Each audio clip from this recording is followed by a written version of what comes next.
Sarı Tülpan. Yazan Numan Çelebi Cihan. İlkbaharda müjdeledin sarı tülpan.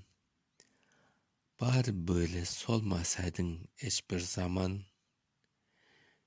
Güzel yosma goncen ile endamını, her gün sever öper edim saygılarman.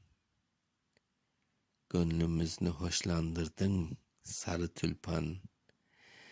Men de seni elden, yelden kızganaman.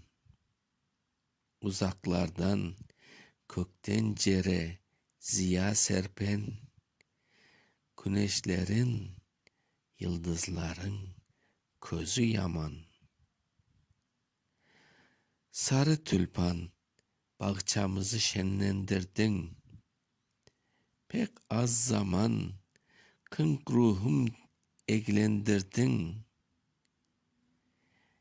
Yarın sen de kırılacak, öleceksin. Öleceksen bu cihanga ne için geldin?